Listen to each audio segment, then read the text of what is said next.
இதோ வந்துட்டாரு தற்காலிக மேயர் சேகர் பாபு. வாக்குறுதி கொடுக்கல. நீங்க எந்த பிரஸ்? அப்படியே பத்திரிகையாளர் சந்திக்கிறேன், உங்களை சந்திக்கல. பத்திரிகையாளர் சந்திக்கிறேன், உங்களை சந்திக்கல. 8 நாட்களா இந்த தூய்மை பணியாளர்கள் 2000க்கும் மேற்பட்டோர் வெயில் மழைன்னு பார்க்காம போராடிட்டு இருக்காங்க. இவங்கள அப்பா பார்க்க முடியலையா? I don't care.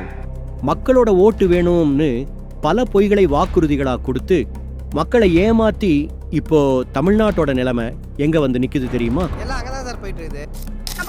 நாம தெய்வத்தோட நம்மள கூட போட்டாலும் நம்பி நம்மள எனக்கு அண்ணன் இல்ல.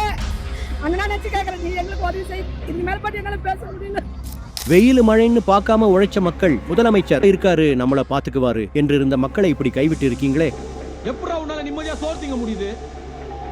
சேகர் பாபு தேர்தல் அறிக்கை 285ல என்ன சொல்லி இருக்கீங்கன்னு தெரிஞ்சிருந்தா இப்படி பேசி இருக்க மாட்டீங்க. உங்களுடைய ரவுடிசத்தெல்லாம் எளிய மக்கள் கிட்ட தான் காட்டுவீங்க.